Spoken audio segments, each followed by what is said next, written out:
Hello everyone, you are watching Free Thinker Blog. I am today reached at Nagarjuna Training Institute of Nagpur. Nagloka Center is the home of Nagarjuna Training Institute, which offer an 8-month residential training program in Buddhist teaching and practices as well as social action for young men and women from all over India. Since 2012, it has been conducting a 3-year residential BA degree as a part of Nagpur university.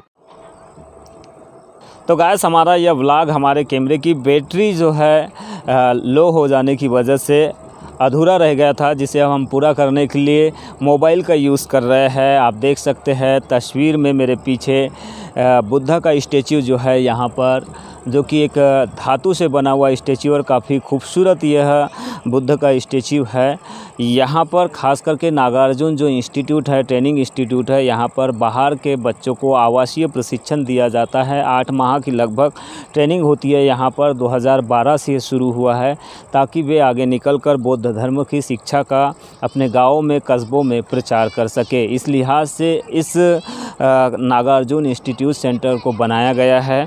Training centre है एक तरह से ये। यहाँ पर देश के बाहरी प्रांतों से भी बड़ी तादाद में युवा ट्रेनिंग लेने के लिए पहुँचते हैं। मेरे पीछे आप जो देख रहे हैं ये इसका फ्रंट पोर्शन है, और ये जो पीछे में आपको मैं दिखाना चाहूँगा, यहाँ पर बुद्ध विहार है, जहाँ पर ध्यान साधना और अन्य कार्यक्रम जो है आयोजित किए जाते हैं। बौद्ध धर्म के संस्कार, रीति रिवाज यहाँ पर सिखाए जाते हैं।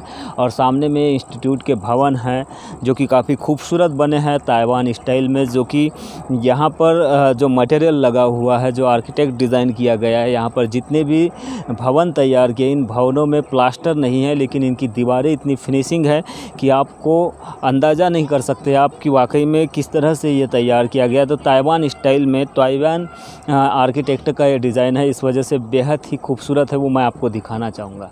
जो बुद्ध विहार है नागलोक ट्रेनिंग इंस्टीट्यूट का, उसकी ओर आगे बढ़ रहे हैं, वो दिखाएंगे। आप देख रहे हैं ये जो गलियारा है, ये नागलोक का जो बुद्ध स्टैचू है वहाँ तक पहुँचने का ये गलियारा है। यहीं से होकर मैं नागलोक के इस बुद्ध स्टैचू के पास में पहुँचा था, जो कि काफ़ी आकर्षक लग रहा है लाइटिंग जलने के बाद में।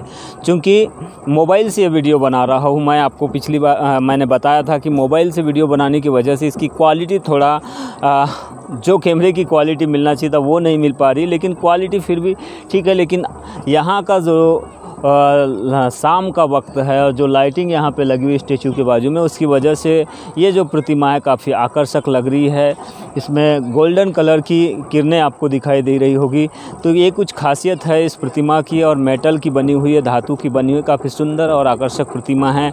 आजू बाजू में हम दिखा सकते हैं आपको कि यहाँ पर जो है पर्यटकों को लुभाने के लिए एक तो गैलरी काफ़ी सुंदर बनी हुई, टाइल्स लगे हुए हैं प्योरली, और साइड में आप देख सकते हैं फ्लावर के पेड़, सुंदर सुंदर फ्लावर के पेड़ यहाँ पर लगे हुए हैं, जिनमें कुछ आकर्षक फ्लावर भी लगे हुए हैं इस समय। तो देख सकते हैं कितने सुंदर फ्लावर यहाँ पे आप साइड में देख सकते हैं। पर्यटकों को ये लुभाता है यहाँ का नशे। यहाँ से शायद यहाँ से कोई रास्ता रहा होगा, लेकिन नो एंट्री, प्रवेश निषेध लिखा हुआ है, तो यहाँ से हम नहीं जाएंगे। ये जो पीछे में आपको हम दिखा रहे हैं, ये ट्रेनिंग इंस्टीट्यूट है, जो यहाँ पे छात्र जो अध्यापन करना चाहते हैं, 8 महीने का रेसिडेंशियल जो ट्रेनिंग यहाँ पे लेना चाहते हैं, 3 साल का आवासीय प्रशिक्षण लेना चाहते हैं, उनके लिए यहाँ पे प्रशिक्षण सेंटर बना हुआ है। तो यहाँ पर बुद्ध सूर्य विहार लिखा हुआ है, आप देख सकते हैं। तो बुद्ध सूर्य विहार की ओर हम आगे बढ़ रहे हैं, दिखाएंगे आपको किस तरह का यह बुद्ध विहार बना हुआ है, कितना खूबसूरत है, और कैसे मतलब यहाँ पे धम्म साधना जो है वो करते हैं लोग, बुद्ध की शिक्षा प्राप्त करते हैं, वो हम आपको दिखाएंगे। पास में ही ये बुद्ध विहार बना हुआ है। मैंने जैसा कि बताया था, ताइवान स्टाइल में यहाँ का जो आर्किटेक्ट डिज़ाइन है ताइवान की स्टाइल में बना, इस वजह से यहाँ पे जो दीवारें हैं वो प्लास्टर नहीं की गई है, केवल ईंटें लगे हुए हैं। इतने खूबसूरत यहाँ का आर्किटेक्ट है, तो ये इस तरह से बना हुआ है, बहुत ही खूबसूरत है। और सामने में आप देख सकते हैं ये बुद्धा का स्टैचू यहाँ पर लगा हुआ है, काफ़ी खूबसूरत स्टैचू है, देखिए। और लाइटिंग की वजह से काफ़ी आकर्षक ये लग रहा है। बहुत ही खूबसूरत और बहुत ही सुंदर स्टैचू यहाँ पर लगा हुआ है बुद्धा का। जो कि बैठी हुई मुद्रा में ये स्टेच्यू है। और यहाँ पे लोग ध्यान साधना और धम्म साधना जो है ग्रहण करते हैं। भगवान बुद्ध के जो पंचशील है, अष्टांगिक मार्ग है, उनको ग्रहण करते हैं। जो आर्किटेक्ट डिज़ाइन की बात कर रहे थे, काफ़ी खूबसूरत है। ये दीवारें जो है प्लास्टर नहीं है, लेकिन आपको कहीं से नहीं लगेगा कि इन दीवारों पर मतलब दीवारों की वजह से आपको भवन का जो लुक है वो बिगड़ा हुआ नज़र आएगा। ऐसा कुछ भी नहीं है। यहाँ की दीवारें इतनी आकर्षक है, यहाँ पे जो ईंटें लगी है वो इतनी आकर्षक है कि भवन देखते ही बनता है। यानी कि यह ताइवान स्टाइल का जो आर्किटेक्ट डिज़ाइन है काफ़ी खूबसूरत है। आज के ब्लॉग में बस इतना ही। सबसे पहले मैंने आपको जो संत विक्तु बाबा का प्रतिष्ठान है ताकड़ घाट में, नागपुर से आगे बुट्टी बोरी से MIDC एरिया से लगा हुआ, वो दिखाया। और उसके बाद में दूसरा ब्लॉग मैंने आते आते नागलोक से तैयार किया। ये नागार्जुन सेंटर जो इंस्टीट्यूट है, ये नागलोक के नाम से फेमस है।